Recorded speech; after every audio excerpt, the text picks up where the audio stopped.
with you there, but if you're a coach, do you take that chance? Yes. You can reach us at the Off the Record Show at gmail.com. Anthony Adebayo, and the most accurate sports coverage. Scotty B's Fantasy 5. We're different from any other sport. His sophomore year. Comes back and says, you know what? And your boy, Scotty B.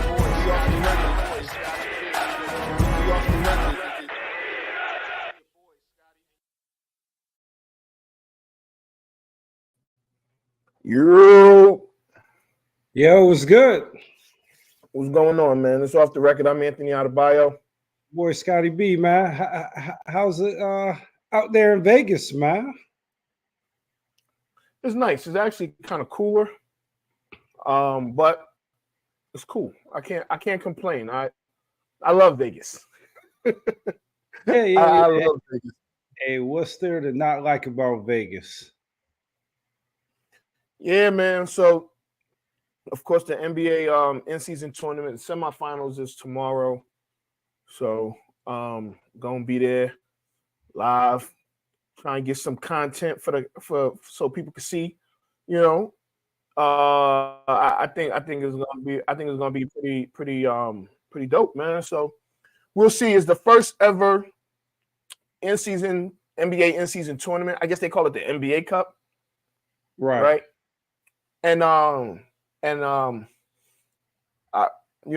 wish you could have been here. I know you got things you got to take care of, but I just want people to know my first ever time in Vegas.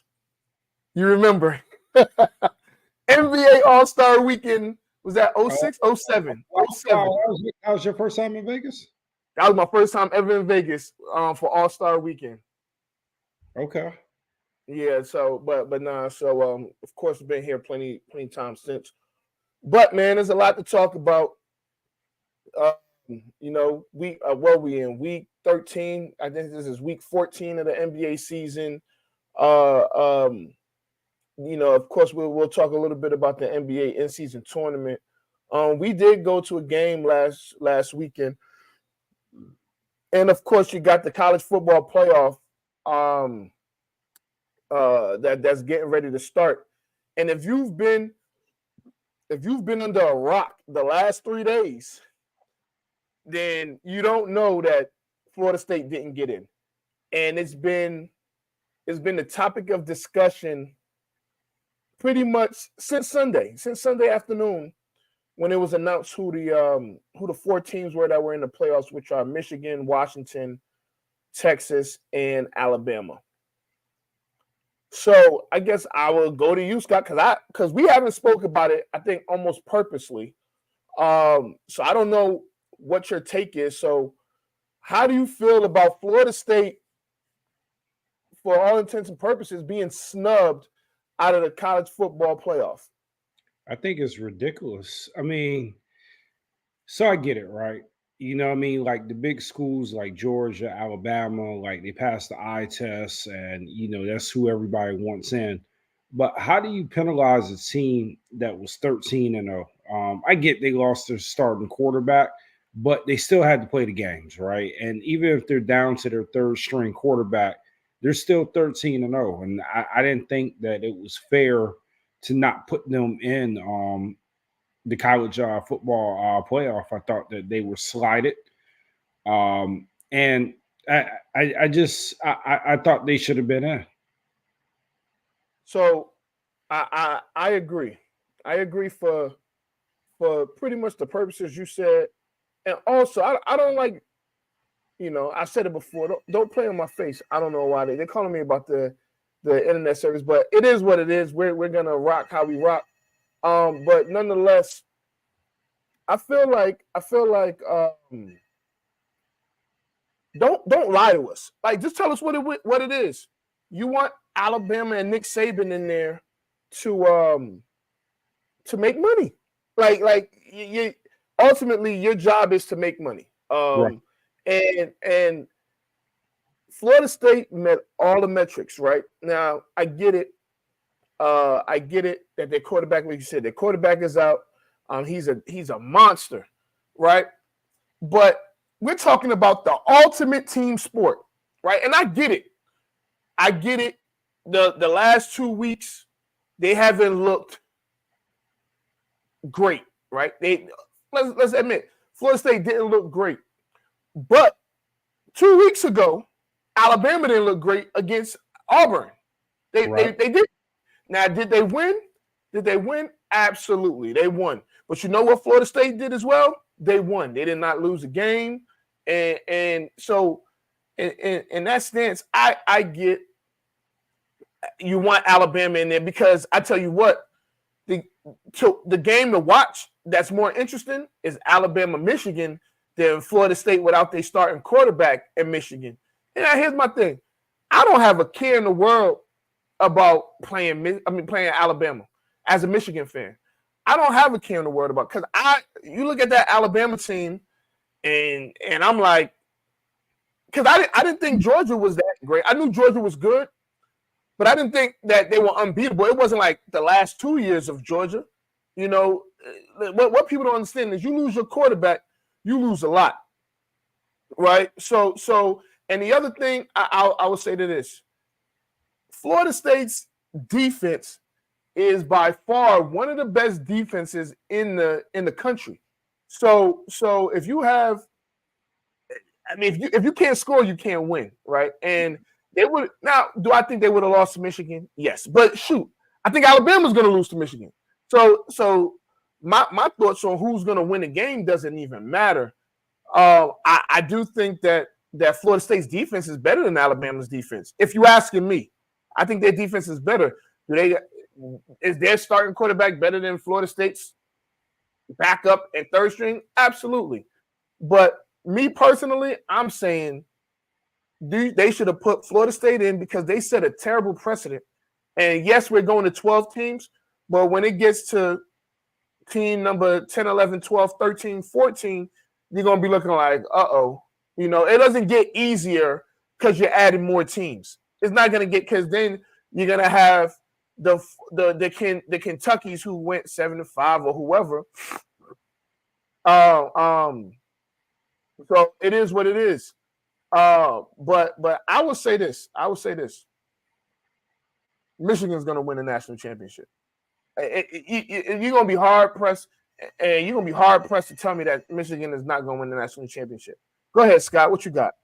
Oh, no. I agree with everything that you said. It's one of the rare times that we do both agree on everything. But I personally think Michigan is going to win the championship too. I feel like those kids were slighted a lot by not getting in, and I just really didn't like the whole style point thing, and that's what this Alabama getting in the college playoff just kind of reeks is like. Basically, you know, it gets down to, okay, let's throw the records out, but a money grab, just as you had mentioned, that basically we can make more money off of Alabama, Michigan versus Florida State, Michigan. So I didn't like it one bit, but I will say this. I'm predicting this now. I think Michigan's going to win the championship, and we haven't talked about it a lot, but Jim Harbaugh, I think he's going to be out after this championship run. Where do you think he lands? At Michigan, I don't think he's going anywhere. You don't think he's going anywhere? I don't think he's going anywhere. I think that he has too many kids that had his back, and it's not like they're all seniors. He has too many kids that's had his back, and I understand that you're dealing with foolishness. But you're gonna deal with foolishness anywhere you go. You're Jim Harbaugh. You're a public figure. You're a major player, so it doesn't matter. You were successful in the NFL. You've been successful in college. At this point, it doesn't matter where he goes. He's gonna deal with scrutiny, and he may deal with more scrutiny in the NFL. I think he has more control of what he can and can't do in college than he does in the NFL. Also. A little birdie told me that Dante Moore is looking to transfer to possibly transfer to Michigan. And if y'all don't know who Dante Moore is, he was a 5-star quarterback that actually started as a true freshman for UCLA this year. Amazing athlete. I actually saw him play in the All-American game last year. Just to answer this question with Rod, I think Michigan is going to play Texas. I think it's going to be Michigan, Texas in the national championship. What about you, Scotty? I believe the same thing, and you know what that means? That it may be Alabama and Washington. Nah, I mean, if it is, it is. But you know, yeah. Back to what you were saying about Jim Harbaugh, I get it. I get that it was a lot going on with him and what was going on with the sign stealing. That if they just put earpieces in the helmets, you don't even deal with that. But I don't think it was as big a deal as people made it to be. I mean, I know we talked about it, but Interesting. it wasn't. Huh? I heard an interesting take today, right? What's I don't up? know if you're following everything that's going on with the Carolina Panthers and how basically I heard a take that it was basically compared to the Hunger Games down there. Everybody is down there trying to save themselves and basically just toward the end just really were doing whatever they could to just validate why they should be there. So the person that brought that take up brought up an interesting point. You know, you look at Carolina with Frank Wright. What's the guy that's in Nebraska? Matt Rule.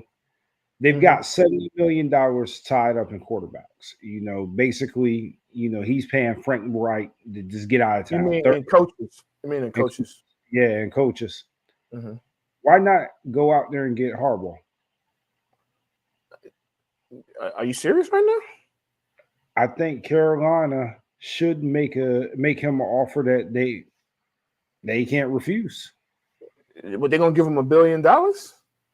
I mean, when not quite $1 billion, but I mean, you got a coach if I'm Jim Harbaugh, I don't think that there's anything that Carolina could do to give me that terrible job. It's an absolute horrible job right now. Go hire Kellen Moore. Carolina, you want an offensive? Go hire Kellen Moore as your head coach. Since everybody thinks that he's the offensive mastermind or whatever, go hire Kellen Moore or some. I would rather see Harbaugh with the Chargers because that's going to be an opening. You know, Washington is going to be opening. I'd rather see Harbaugh with one of those two teams than Carolina. Man, listen, that Carolina job is worse than the Bears job. That is the worst job in football right now, mainly because you have a terrible owner. He's not a good owner. He's too impatient. He thinks he knows it all. No, Harbaugh would be a damn fool, which I know he isn't, to take that Carolina job. And whoever told you gave you that take, Scott, is an idiot too. Damn it. God dang. No, I'm joking, but no, that's a terrible take, by the way. I think Harbaugh to Carolina is terrible. Now I'm talking all this crap, and if he goes to Carolina, I'm like, God, I don't think he's going to Carolina. I don't think he's going to Carolina. I don't. If it was a Carolina, you got to play this clip. But absolutely. I really do think it's not far fetched. It's very far-fetched. Scott, there's no way that Harbaugh is going to Carolina. Listen. Harbaugh going to Carolina is like someone being a high school coach that wins championships all the time and goes to coach, says, I don't want to do this anymore, and goes to coach a local middle school just because. He said, I think if the money is right, and I did say that Harbaugh doesn't need any money. He don't need no money. Now he's gonna get paid, right? He's gonna get paid, but if he's gonna leave Michigan he just did something that no other Big Ten coach has ever done in the history of the Big Ten and win 3 straight Big Ten titles in a row. No coach has ever done that. So, no, he is – listen, he's pretty much – Harbaugh to Michigan is what Nick Saban is to Alabama. Not to mention he played there. He ain't going to no Carolina. Yeah, I'm gonna tell you that now. I'll bet you. Oh no! I'm not betting on it, but I wouldn't bet. I ain't that crazy. But it didn't sound like a horrible take. Like I thought about it. I think he might leave after this year. So I thought about it, and Brian Leftwich would be that's actually a perfect candidate. Brian Leftwich, even Eric Bieniemy, he got to start somewhere.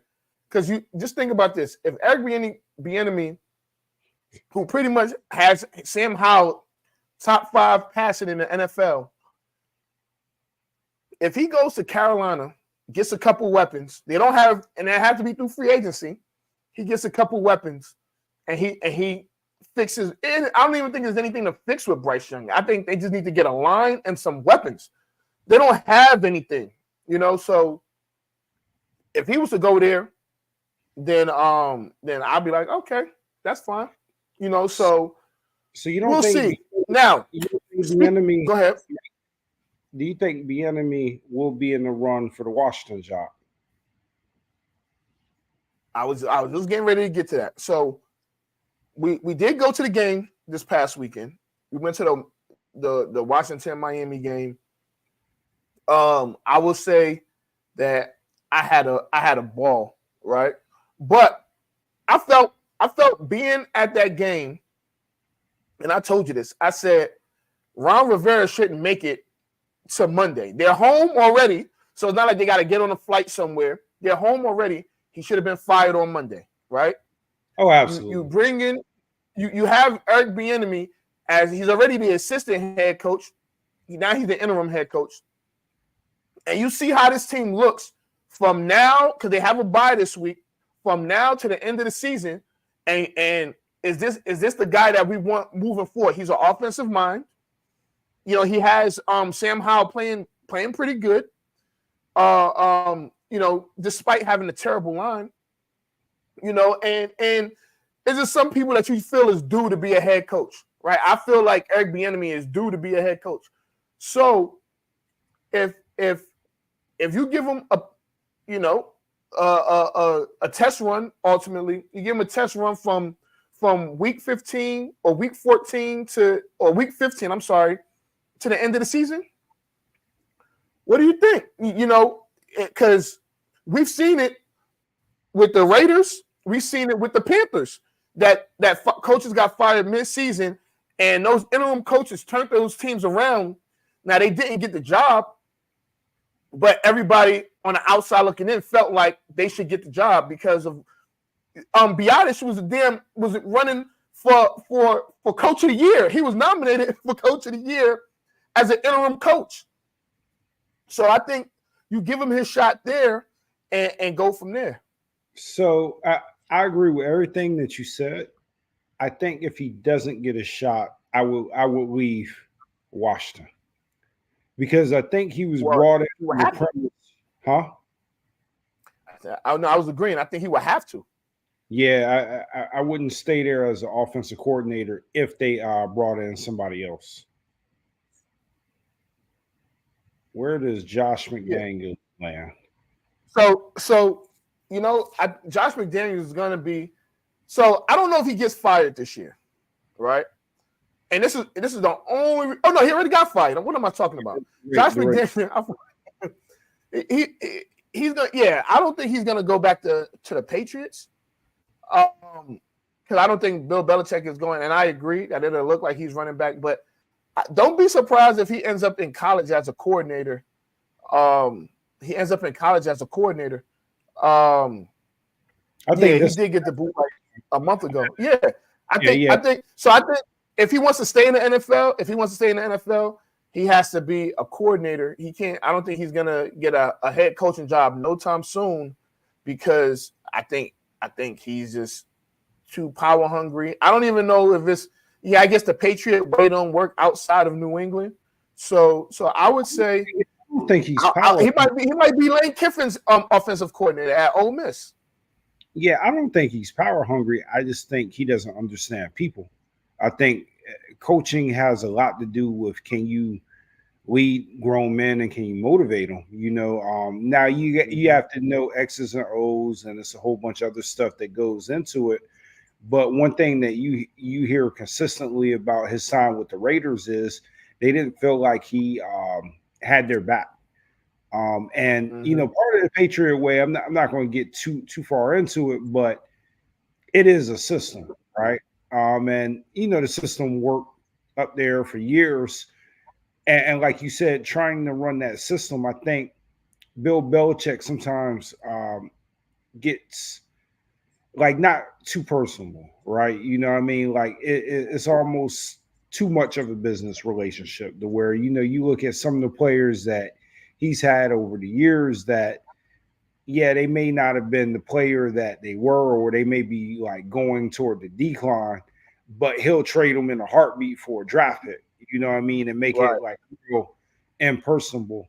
And for Bill Belichick, I think part of it, some of it, he's the greatest coach of all time, but there's a lot of luck with that too. You know what I mean? And what I mean with luck is it did help that he had Tom Brady. And I don't really want to take too much of his greatness, but we really don't know how well the Patriot way works without Tom Brady. You know what I mean? And we haven't had any proof of it really working without Tom Brady anywhere. So that is true. So yes. So I mean, well, we know Bill Belichick. Well, at least I feel like Bill Belichick he's not going anywhere. I don't feel like he's going anywhere. But honestly, you know what Bill Belichick really needs?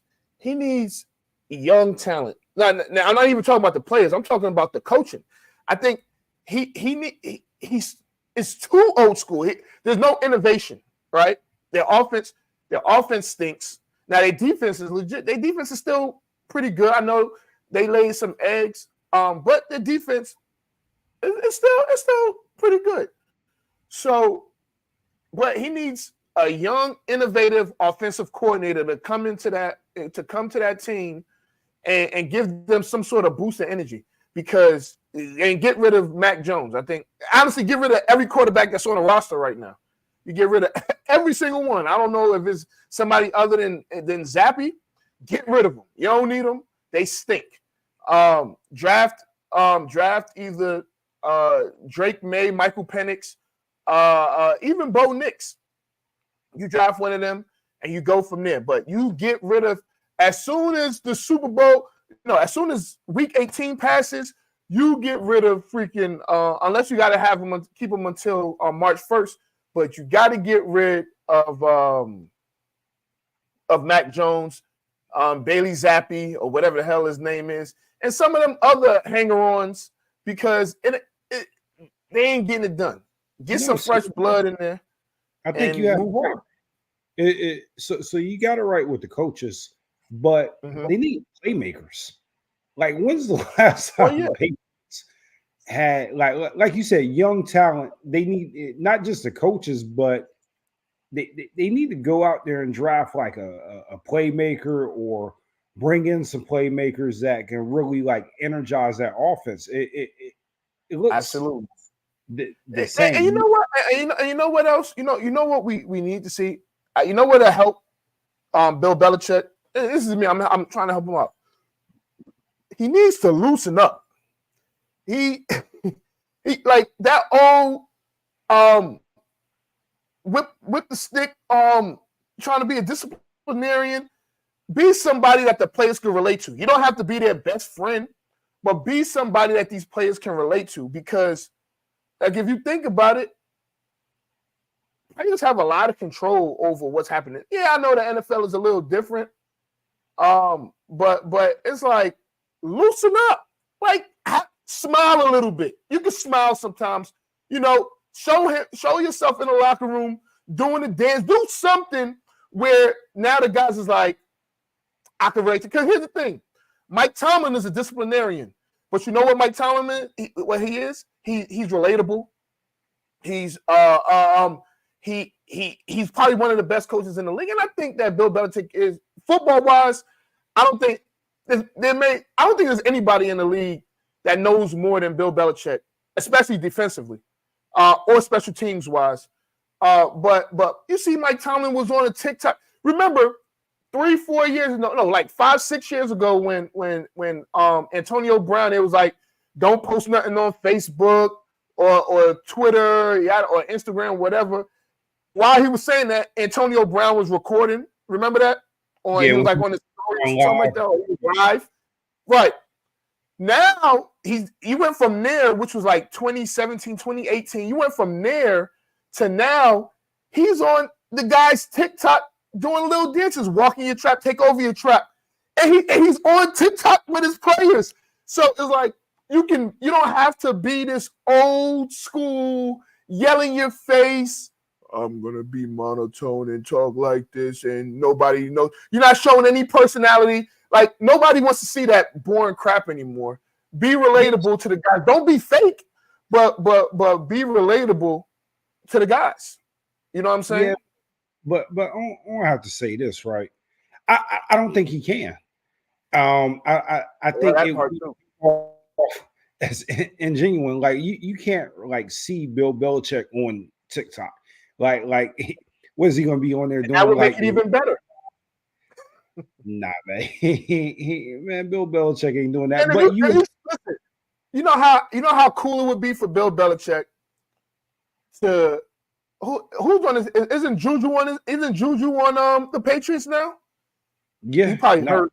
So if Juju gets on TikTok and he don't even got to be doing no dance or nothing, but he could just be on TikTok cracking jokes with Juju.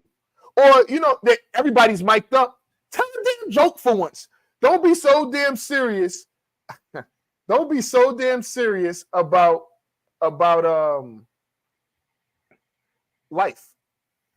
Yeah. Nah. We got to get there. All right, so no, we'll come back to that. Because we'll work our way to the Cowboys, but we got to get to 49ers, Eagles.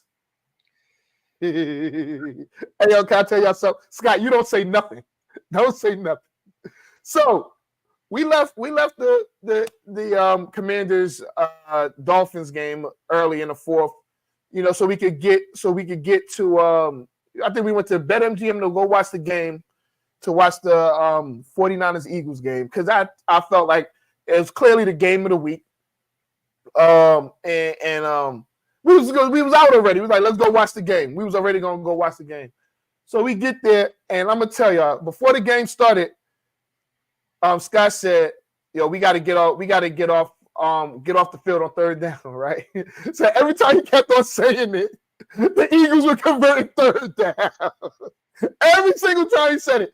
So then he didn't say anything when it was like inside, when it was inside the 10-yard line, and they had to kick 2 field goals, right? From that point on, this man Scott was a whole different person. He was yelling. This man looked like a dad that was rooting for his son at a football game that they needed for, and he wasn't getting it, but now they got it, and he was cheering so hard. He's like, yeah. It was the funniest thing ever. I'm looking like, dude, calm down. Like me telling him to calm down. But nah. As far as the game though, that was an ass whooping. At home. The Eagles were at home, and I got a lot to say because I know they're gonna say, because I'm a Cowboys fan, they're gonna think, no, the Eagles were home. Right? The Eagles were home. The Eagles didn't turn the ball over. And it was what it was. My takeaway, before you get to it, my takeaway is that when a team averages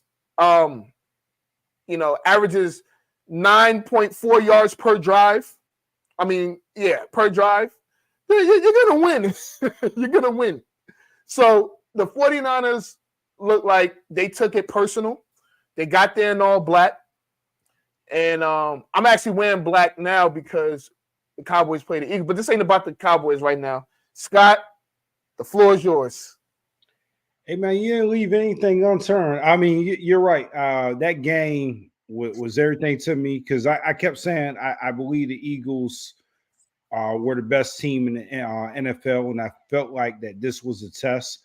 Now, I was watching it all week, and I was like, I don't know if we're talking too much mess. You know what I mean? Like, these guys, they need to go out there and back this up because Debo was talking. I mean, he was talking crazy.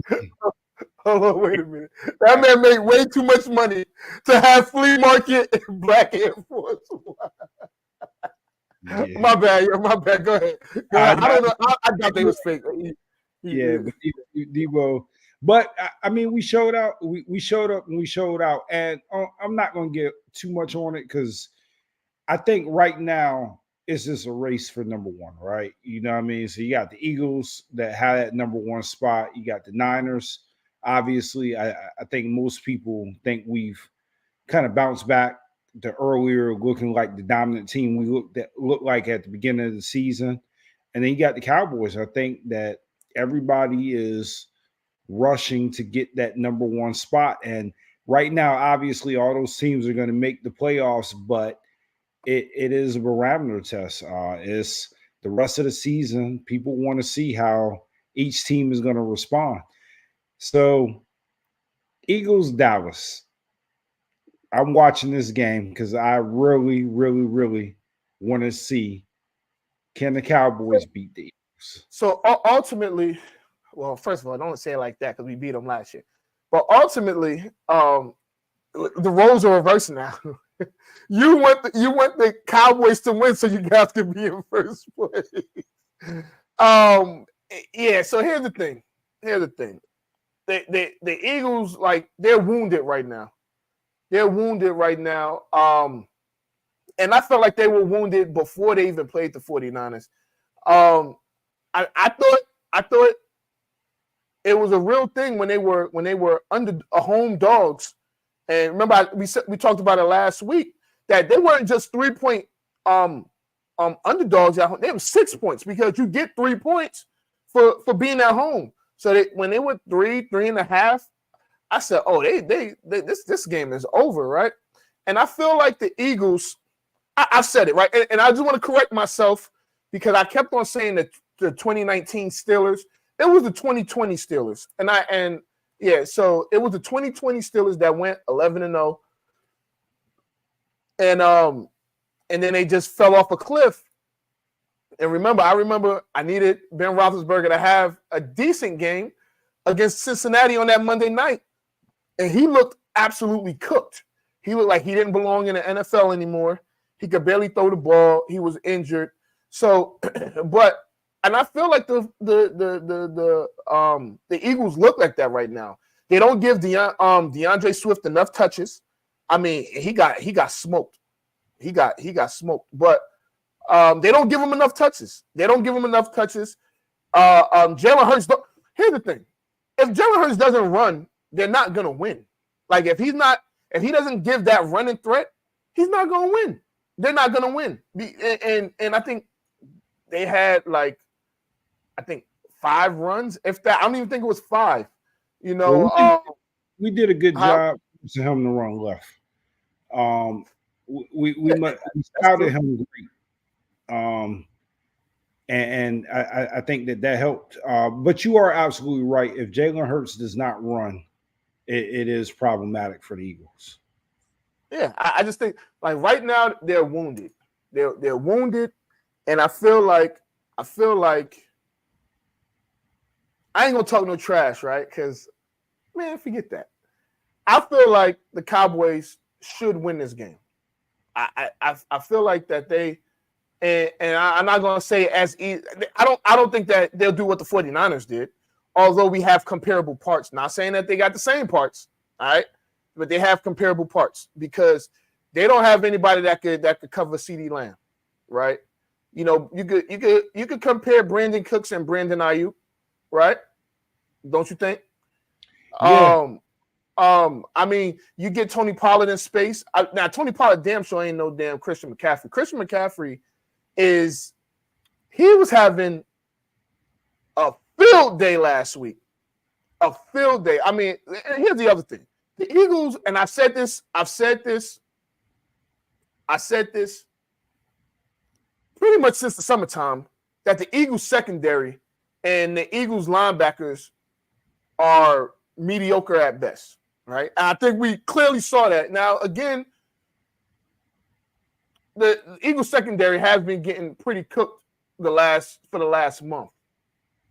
So we'll see. I mean, they're gonna try and get some get back, right? Because they were embarrassed. They were embarrassed at home.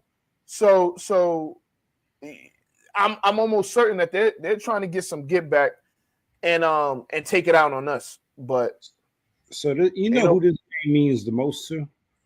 It's not even the Cowboys, right? Because at the end of the day, if the Cowboys lose, yeah, it's a barometer test, but it's not really going to change that much in the season, right? You know what I mean? If the Eagles go on to win the division, if they go on to have the number 1 seed, I mean, I think most people are probably expecting that. You know, because all 3 of those teams are going to be in.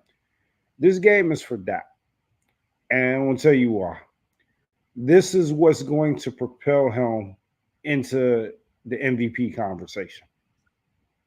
I think right now, a lot of people are on the fence about whether or not he's the MVP. I think everybody with eyes can admit he's playing lights out football. Right now, he should be front running the MVP. I think, or I believe, that this is the game that's going to decide that. So if he's gonna have his Heisman moment this week, he got to have his Heisman moment this week. He has to have it. I mean, I think, like, regardless, he's going to the Pro Bowl. Regardless, you know, he's playing out of his mind. You know, he's got 4 weeks left in the season. He's not going to really drop off that much to where it's going to be a bad season. But I do believe if he goes in there and he put balls out this weekend and he beats the Eagles, he's the runaway candidate for MVP. I do agree.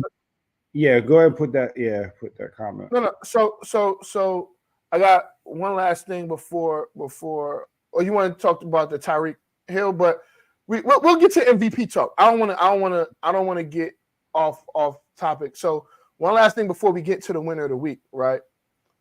Cowboys. I mean, there's only as rich of a history as the Cowboys have, and I'm not being funny, but as rich of a history as the Cowboys have, they've had 1 MVP ever. So I mean, it's you know, and that was Emmitt Smith. They've had 1 MVP ever, but because we're going to talk about the quarterback, the battle between the 2 quarterbacks. But let's get to the winner of the week. No, you're a winner. No, you're a winner. No, you're a winner. No, you're a winner. All right, so my winner of the week, and I like the new clip for the winner of the week, by the way. But my winner of the week this week is David Carr. David Carr, you know, you may know him. He's the older brother of Derek Carr, first overall draft pick, played with the Texans. His career never really took off because he didn't really have the offensive line. But I digress there. But no, I hadn't, because he had one of the worst takes that I've ever heard today. And it made me question whether or not one of those missed blocks got to his head and just really impacted like his analysis. I know earlier you said that Harbaugh going to Carolina was a worst take, but this guy went on national television and tried to convince us that the Eagles are better off starting Marcus Mariota over Jalen Hurts. You want me to play the clip? Yeah, you got to play the clip. All right, hold on 1 second. Let me so let me get here.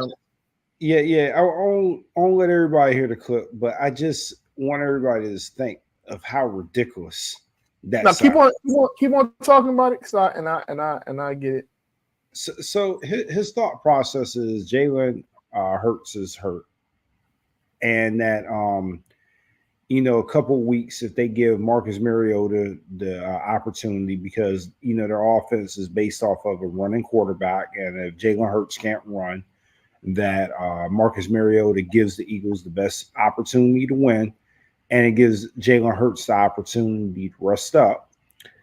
The problem with that is that most NFL players get hurt throughout the season, right?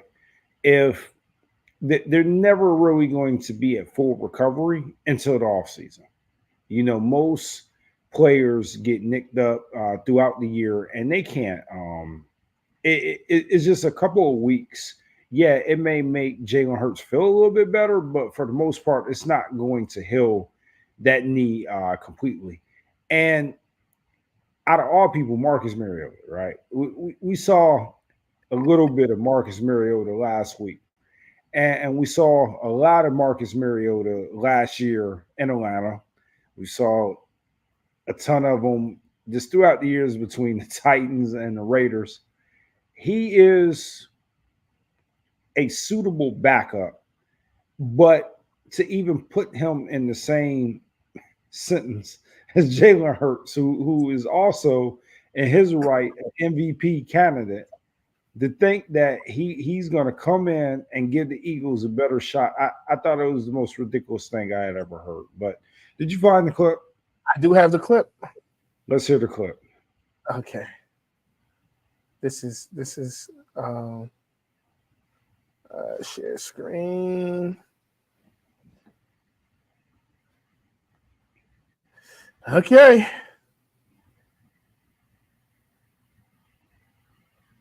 Sorry.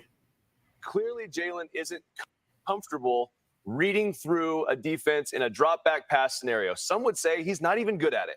And I think that when you look at this team, you have to have a serious conversation if you're Philly. And you have to really say, is it better for us to play Marcus Mariota right now and let Jalen get fully healthy? Because I would argue that it does not matter if you're the number 1 seed. Because if the 49ers come into Philly again, they do not care.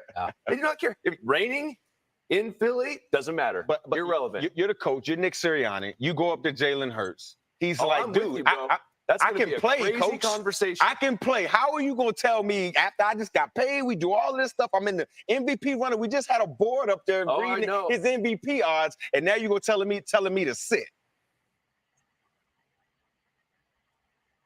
So yeah, that's absurd.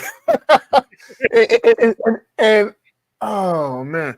So let me ask you a question. And again, the only reason why I'm bringing this up is because I heard it a lot. Is that as dumb as people saying start Cooper Rush over Dak?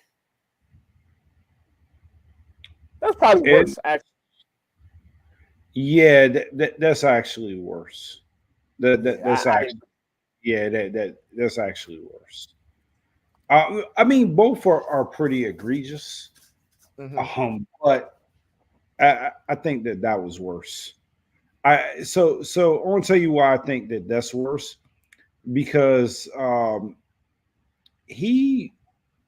Hurts just took them to a Super Bowl, right? And yeah, he didn't play last year. He didn't play well last week, but he didn't play bad. He had a decent game. He came back in. He got some stats during garbage time, but he didn't play bad. He still gives that team the best opportunity to win. And I think anybody with eyes other than David Carr can admit that. No, yeah. So David Carr, I agree. David Carr, I think he was tripping. I don't even think there's anything else you can say. He was tripping. So that's not gonna happen. No. It's not going to happen. I don't even. It was one of those where he wanted people to talk about him. And you know what? He believes it. I think he believes it. He did a good job. So real quick, and we can get off the and this is the last thing we can say about football and MVPs.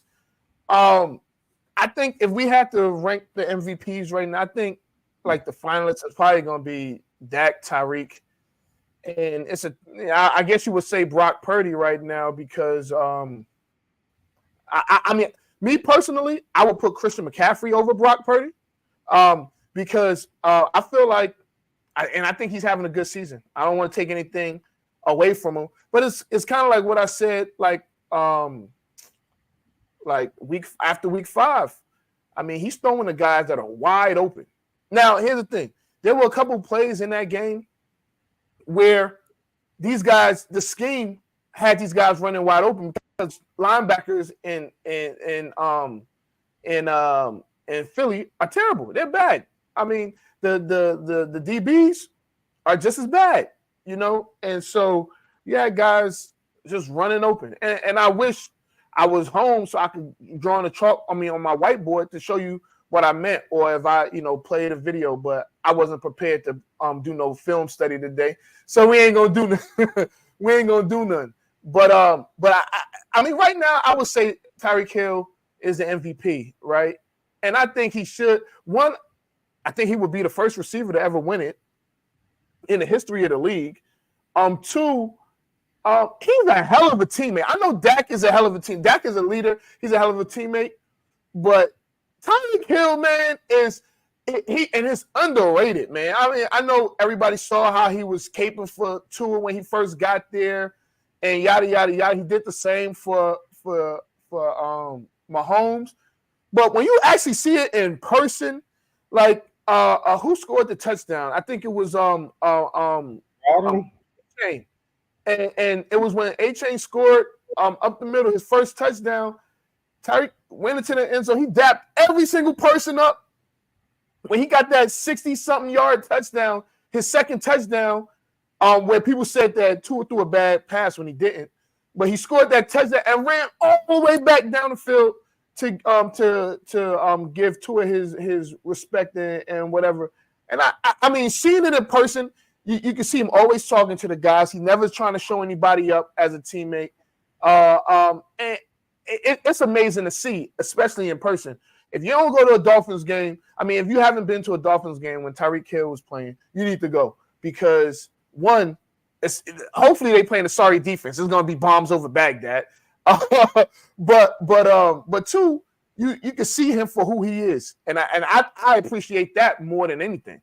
He's must watch. Oh, absolutely. His speed in person, the TV doesn't do any justice. And you always hear players. When another player says, "Nah, that guy's different," that's just their way of just saying, like, "Nah, that guy's a dog. He's got my respect." They hear Micah Parsons, who plays with Dak. I mean, everybody knows, no secret, Dak's having a tremendous, tremendous year. But for him to even just say, you know what, I think Tyreek deserves it. I mean, that speaks volumes too. I think the thing with Christian McCaffrey and Brock, both of them will both be slighted based off of all the rest of their teammates.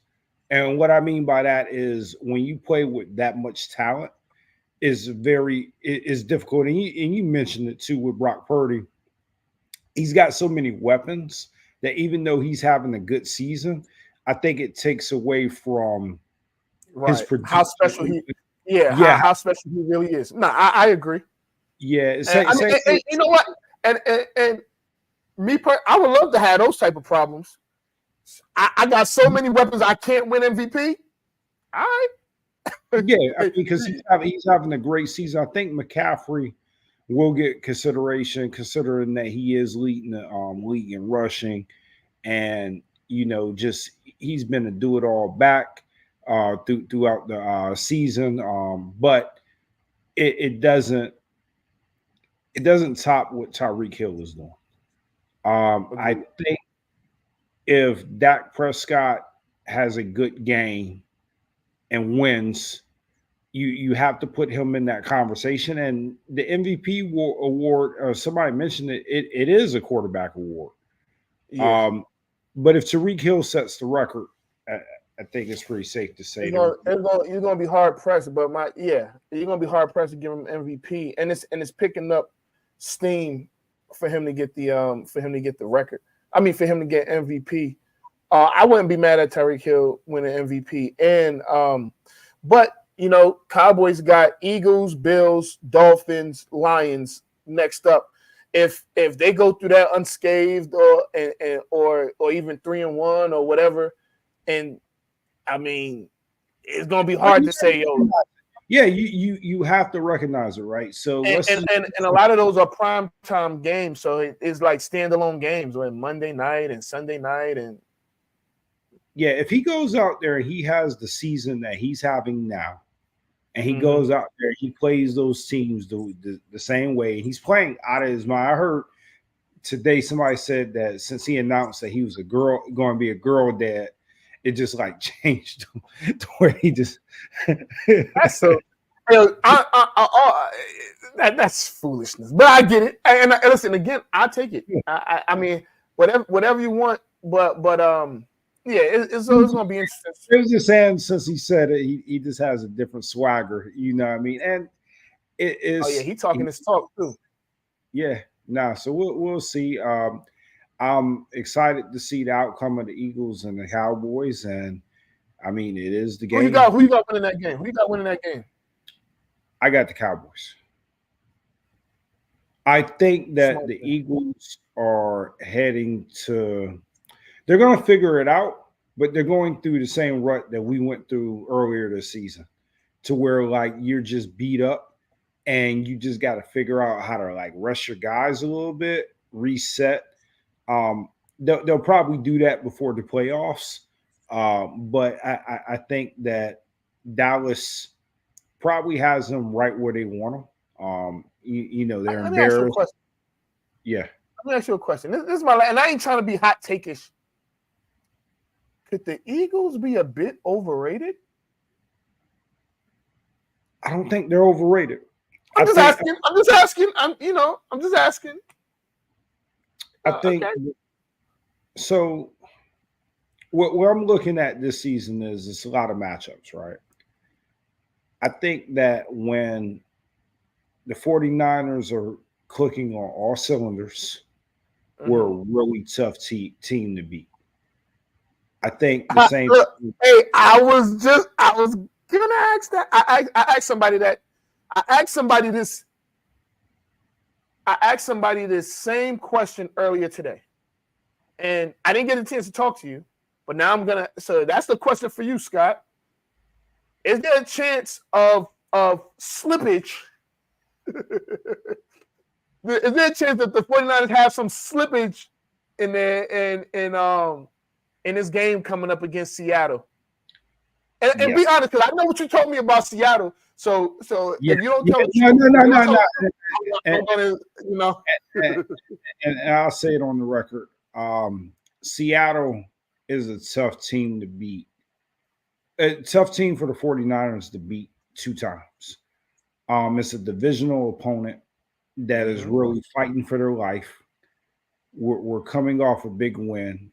Everybody is praising us and saying we're the greatest and we're the best team in the NFL. I hope that we don't overlook Seattle. We have to play. DK is a monster. Huh? DK is a monster. He is. Yeah. He's a monster. Monster. It's possible. I hope not. But see, I don't take Seattle, or I really, and somebody just put it up there, I don't take any of our divisional opponents lightly. You know, no matter how sorry they are, they play us tough. Okay. I mean that's true. I mean that's most division games, so I give you that. It's just like, yeah, you said the time. Go ahead. No, go ahead. No, I mean, like you said, you don't take the Eagles and the Commanders and the Giants lightly. Like no matter how sorry they are. This year, I ain't gonna lie, we took the Commanders lightly on Thanksgiving. No, I'm joking. I'm kidding. Nah, they won't, because remember what happened at the end of last year. So look, everybody, stay tuned. Tomorrow, my picks for this week is gonna get posted, because whatever. But I'll post my picks for the games this weekend. Well, I ain't gonna post them. They're gonna get posted though. But let's talk about this in-season tournament before we get out of here, because it's almost time to go. So you got the Lakers. The Lakers beat Phoenix to get here. It was a little bit of controversy at the end of the game. I still think the Lakers would have won. The Pelicans beat the Kings the other night. The Bucks beat the Knicks. That was a hell of a game. And the Pacers beat the Celtics. So you got Bucks. You got Bucks, Celtics. You got Bucks, Pacers, Lakers, Pelicans. Who you got? I want to go Pacers, and I want to go Pelicans. What?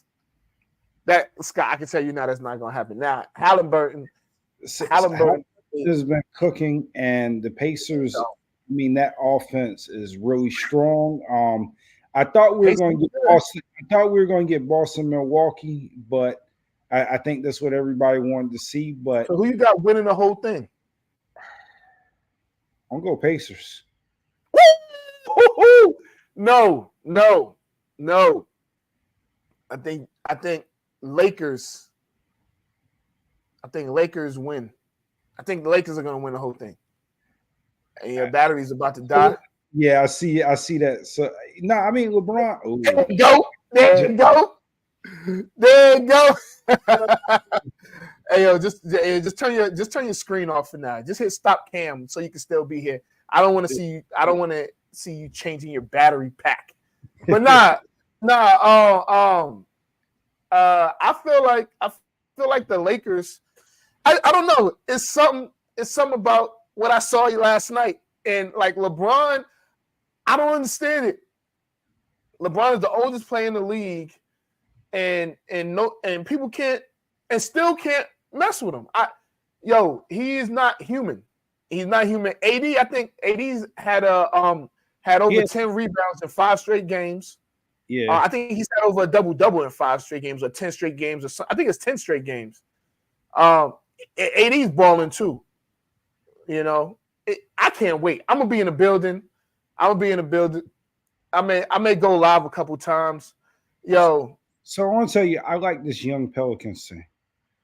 I don't know what it is about them. I do like the Pelicans. I do like the Pelicans. Yeah, I think they could do it. So I don't think the Pelicans make it to the finals. I don't believe the Pacers more than the Pelicans. I honestly think you're trying to do some sort of parlay, and you're trying to like speak it into existence somehow, some way, because you probably feel like you're gonna get more money that way. You ain't slick, but it's pretty clever. But regardless, though, I'll say this, right? I feel like we got the best possible outcome. I know I wanted to kind of see Boston and Milwaukee, but everybody has been watching the season. The Pacers are hot. They are red hot. That offense is, it's tough to stop. And they're in it. So, yeah. So, but it's either going to be Milwaukee or the Lakers. I don't think the two underdogs, I don't think they got enough. Well, they do have enough, but I think it's going to be Milwaukee, Lakers. We get to see that in the finals, and we go from there, man. But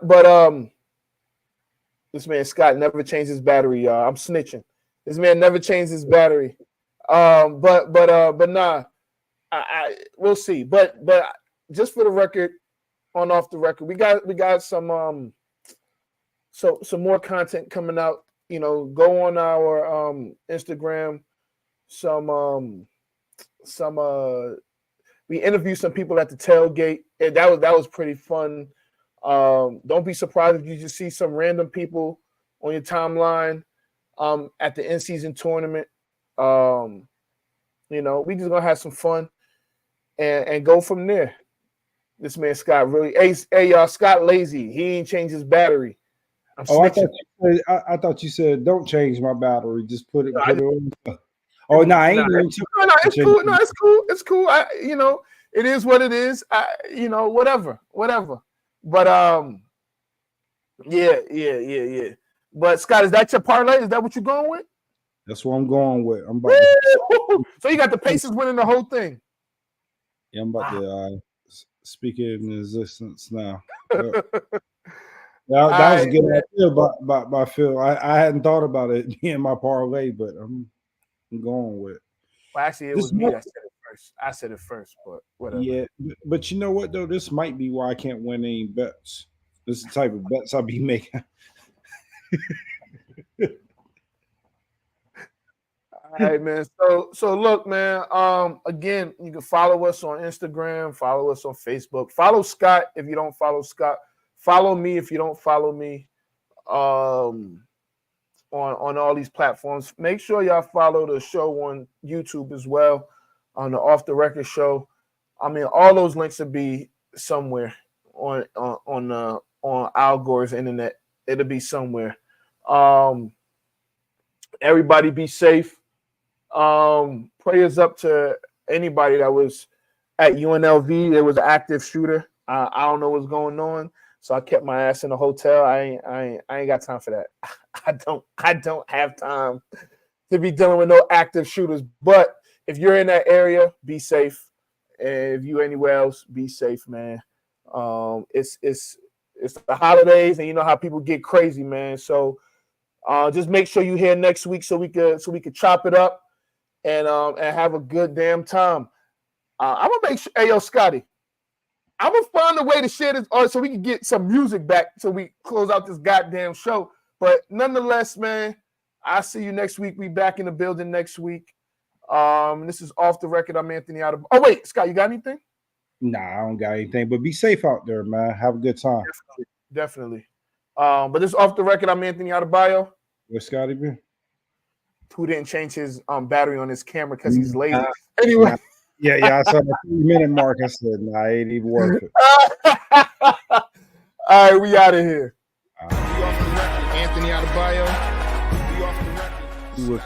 With you there, but if you're a coach, do you take that chance? Yes.